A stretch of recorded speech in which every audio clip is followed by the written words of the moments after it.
America का Venezuela पर हमला, दारुल हुकूमत कराकस धमाकों से गूंज उठा। अमेरिकी फौज ने दिफाई हेडक्वार्टर्स और अस्करी बेसिस को निशाना बनाया। वेनेजुएला में इमरजेंसी नाफिज, लड़ाका तैयारों की निचली परवाजें। जबकि हमले कराकस, मिरांडा, अरागुआ और लागुएरा रियासतों में किए गए। कराकस के जनूबी इलाकों में बिजली मुअत्तल। अमेरिकी हमलों के बाद वेनेजुएला में कौमी इमरजेंसी का ऐलान।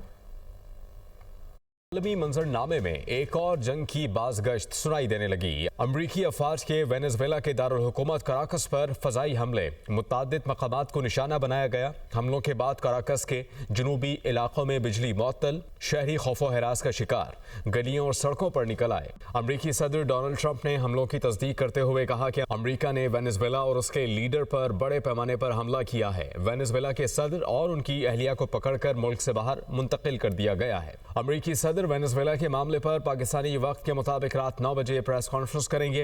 वेनेजुएला हुकूमत ने अमरीकी हमलों को फौजी जारहत करार देते हुए शदीद मजम्मत की है। अमरीका हमारे वसाइल हासिल करने में कामयाब नहीं होगा। वेनेजुएला अपनी सरजमीन और लोगों के खिलाफ की गई अमरीकी फौजी जारहत को मुस्तरद करता है। वेनेजुएला के सदर निकोलस मदुरो ने कौमी इमरजेंसी का ऐलान कर दिया। वेनेजुएला पर अमरीकी कार्रवाई पर आलमी रद्द-ए-अमल। ईरान की वजारत खारजा ने वेनेजुएला पर अमरीकी फौजी हमले की शदीद अल्फाज में मजम्मत करते हुए इसे मुल्क की खुदमुख्तारी और इलाकाई सालमियत की खुली खिलाफ वर्जी करार दिया। रूसी वजारत खारजा ने भी अमरीका के इकदाम पर गहरी तशवीश का इजहार करते हुए इसे वेनेजुएला के खिलाफ मुसल्लह जारहियत कहा। स्पेन, क्यूबा और कोलंबिया ने भी अमरीकी हमले की शदीद मजम्मत की। और वज़ीर ख़ारजा इसहाक डार का चीन से सऊदी वज़ीर ख़ारजा फैसल बिन फरहान से टेलीफोनिक रब्ता। तर्जुमान दफ्तर ख़ारजा के मुताबिक दोनों रहनुमाओं का खित्ते की सूरत हाल पर तबादला ख्याल। इसहाक डार ने यमन से मुतल्लिक सऊदी वज़ारत ख़ारजा के बयान का खैर मक़दम किया। इसहाक डार ने खित्ते की सूरत हाल को खुश उसलूबी से हल करने के लिए तमाम फ़रीक़ैन की काविशों को सराहा।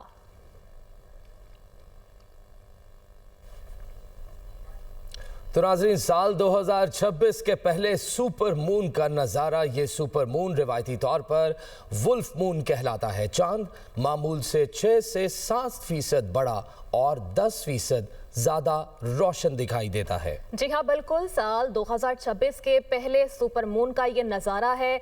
ये सुपर मून रिवायती तौर पर वुल्फ मून कहलाता है और चांद मामूल से 6 से 7% बड़ा और 10% ज्यादा रोशन दिखाई देता है। तो सुपर मून का ये नज़ारा है, आप देख रहे हैं सुपर मून। साल 2026 का पहला सुपर मून है ये सुपर मून रिवायती तौर पर वुल्फ मून कहलाया जाता है। जी बिल्कुल, नए साल का पहला सुपर मून इस वक्त देखा जा रहा है। साल 2026 के पहले सुपर मून का ये नज़ारा है। ये सुपर मून रिवायती तौर पर वुल्फ मून कहलाता है और कहा यह जा रहा है कि चांद मामूल से 6 से 7% बड़ा और 10% ज़्यादा रोशन दिखाई दे रहा है। इस वक्त आप दुनिया न्यूज़ की स्क्रीन पर देख सकते हैं कराची, लाहौर, कोयटा, पेशावर और इस्लामाबाद के मनाजिर, जहां सुपर मून देखा जा रहा है। रिवायती तौर पर इसको वुल्फ मून कहा जाता है, जिसमें मामूल से 6 से 7% साइज़ में इसमें इजाफा होता है और रोशनी में भी 10% इजाफा होता है। जी हाँ, बिल्कुल। अपने साइज से ये बड़ा होता है और जिसकी वजह से इसकी रोशनी भी ज़्यादा दिखाई देती है और अपने साइज से भी ज़्यादा बड़ा दिखाई देता है। ये सुपर मून जो है वो साल 2026 का पहला सुपर मून कहलाया जा रहा है और इस सुपर मून को रिवायती तौर पर वुल्फ मून कहा जाता है। ये अपने आम साइज से जो है वो 6 से 7% ज़्यादा बड़ा होता है और 10% ज़्यादा रोशन भी दिखाई देता है। ये नज़ारा पाकिस्तान के मुख्तलिफ शहरों से किया जा रहा है। इस्लामाबाद, पेशावर, कोयटा, लाहौर और कराची के शहरी जो हैं वो इस नज़ारे को इस वक्त जो है वो देख रहे हैं। साल 2026 का ये पहला सुपर मून है। सुपर मून का ये नज़ारा किया जा रहा है पाकिस्तान के मुख्तलिफ शहरों में और ये सुपर मून जो है वो रिवायती तौर पर वुल्फ मून कहलाया जाता है। और ये चांद जो है वो अपने मामूल से 6 से 7% ज़्यादा बड़ा होता है अपने साइज़ में और 10% जो है वो अमूमन जो होता है उससे ज़्यादा रोशन भी दिखाई देता है। यकीनन इंतहाई दिलफरेब और मुनफरिद ये नज़ारा है जो कि रोज़ देखने को नहीं मिलता। साल 2026 के ये पहले सुपर मून का नज़ारा है। सिंध में मलेरिया सेहत का सबसे बड़ा मसला बन गया है। सूबे में 1000 में से 118 अफराद मलेरिया से मुतासर हैं। इदारा शुमारियात के डिजिटल सर्वे 2024-25 में सेहत के हवाले से अहम इंकशाफात सामने आ गए हैं। सर्वे के मुताबिक पंजाब में मलेरिया की शरह सबसे कम है। मजीद तफसीलात जानेंगे। इस्लामाबाद से हमारे साथ जीशान यूसुफजई मौजूद हैं। जीशान, डिजिटल सर्वे में मजीद क्या अहम इंकशाफात हुए? देखिए, इस सर्वे में मुख्तलिफ सूबों में जो बीमारियां हैं उससे मुतल्लिक इंकशाफात किए गए हैं और जो मलेरिया है वो सिंध में सबसे बड़ा बहरान करार दिया गया है, चूंकि हर 1000 में से 118 अफराद जो है वो इसका शिकार है। ताहम पंजाब में जो है मलेरिया की शरह बाकी सूबों की बनिस्बत सबसे कम है और 1000 में से 12 अफराद जो है वो मलेरिया का शिकार है। पख्तूनख्वा में डेंगू के सबसे ज्यादा वाकयात हुए हैं। इस तरह बलूचिस्तान में जो है उसमें तिब्बत की शरह सबसे कम है, लेकिन हेपेटाइटिस बी की सबसे ज्यादा केसेस की अगर बात की जाए तो रिपोर्ट में बताया गया है कि वो पख्तूनख्वा में है। हेपेटाइटिस सी पख्तूनख्वा में सबसे ज्यादा केसेस रिपोर्ट हुए हैं। जीशान यूसुफजई तफसीलन आगाह कर रहे थे, आपका बहुत शुक्रिया। लाड़काना में पुलिस एहलकार की जानिब से मुबैना डाकू की हलाकत का मामला। तहकीकाती कमेटी का DIG ऑफिस लाड़काना में इजलास जारी। कमेटी ने वकूए के दिन मौजूद तमाम पुलिस एहलकारों के बयानात कलम बंद कर लिए। तारिक दुरानी हमारे साथ मौजूद है, मजीद तफसीलात उनसे जानते हैं।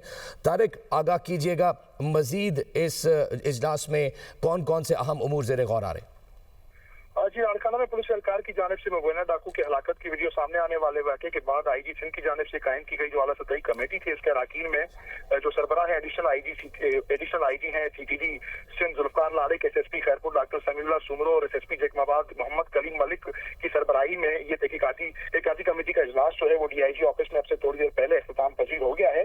इजलास में इंक्वायरी कमेटी ने वकूए के दिन मौजूद तमाम पुलिस एहलकारों, मुतल्लिका SHO हैदरी थाना और दीगर एहलकारों के बयान करने के साथ साथ जो मुबैना डाकू है उसके गुस्सा, जिसमें उसके चाचा, मामू और 2 रिश्तेदार शामिल हैं, उनके भी बयान रिकॉर्ड कर लिए हैं। अब तहकीकाती कमेटी वाकई में मुलव्विस जो गिरफ्तार एहलकार है अर्ज मोहम्मद, उसका बयान रिकॉर्ड करेगी। तहकीकाती कमेटी जो है 3 दिन में अपनी सिफारिशात मुरतब करके IG सिंध को अरसाल करेगी, जिसके बाद उनकी सिफारिशात IG सिंध को रिपोर्ट पेश की जाएगी। तारिक दुरानी आगाह कर रहे थे, आपका बहुत शुक्रिया। खबरों का सिलसिला आगे बढ़ाएं और आपको बताएं कि लाहौर में तीफी भट्ट के बहनोई जावेद भट्ट के कत्ल केस में अहम पेशरफ्त हुई है।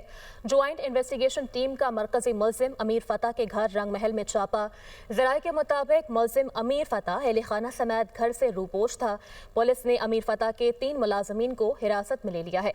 मज़ीद क्या डिटेल सामने आई हैं, जान लेते हैं अपने नुमाइंदे मुदस्सिर हुसैन से। आगाह कीजिएगा मुदस्सिर। जी बिल्कुल, तीफी भट्ट के बहनोई जावेद भट्ट के कत्ल केस पे अहम पेशरफ्त सामने आई है। वज़राए के मुताबिक मकती मुल्ज़म अमीर फतेह घर में पुलिस ने जो है वो छापा मारा है। ज्वाइंट इन्वेस्टिगेशन टीम ने अमीर फतेह घर में रंग महल में जो है वो रेड किया है।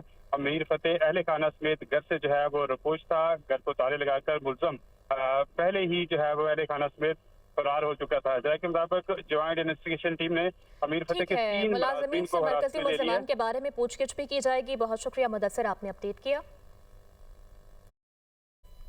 जामिया कराची के करीब खवातीन को देखकर नाजेबा हरकतें करने वाला नौजवान गिरफ्तार। सोशल मीडिया पर वायरल वीडियो में मुल्जिम ने खवातीन को देखकर नाजेबा हरकत की थी। SSP ईस्ट के मुताबिक वीडियो खातून की जानिब से बनाई गई थी। हमारे साथ मौजूद है बिलाल नसीर, मजीद तफसीलात उनसे जानते हैं। बिलाल, इसके खिलाफ क्या कार्रवाई की गई अब तक? जी बिल्कुल, ये जामे कराची के करीब गाड़ी में एक शख्स जो है वो नाजेबा हरकत कर रहा था खवातीन और तलबा को देखकर, जिसकी एक मदर ने बच्ची के वीडियो बनाई, सोशल मीडिया पर वायरल की, जिसके बाद SSP ईस्ट ने इनके खिलाफ मुबीना टाउन थाने में मुकदमा दर्ज करके इस मुलजिम को जो है वो गिरफ्तार कर लिया है। पुलिस हुकाम का कहना है कि इसकी गाड़ी की मदद से ट्रेस किया गया है और इसको इस मुकदमे में नामजद किया गया है। इसके साथ साथ इसका एक वीडियो बयान भी पुलिस ने बनाया है, जिसमें इसको इस तमाम अमल करने पर शर्मिंदगी भी है और इसने खवातीन और तलबा से जो है वो माफी भी मांगी है। पुलिस का कहना है कि इसके खिलाफ कानूनी कार्रवाई की जाएगी और बच्ची की जिसने ये वीडियो बनाई है खातून, पुलिस का कहना है कि इसके खिलाफ सख्त कानूनी कार्रवाई की जाएगी। बिलाल नसीर आगाह कर रहे थे, आपका बहुत शुक्रिया।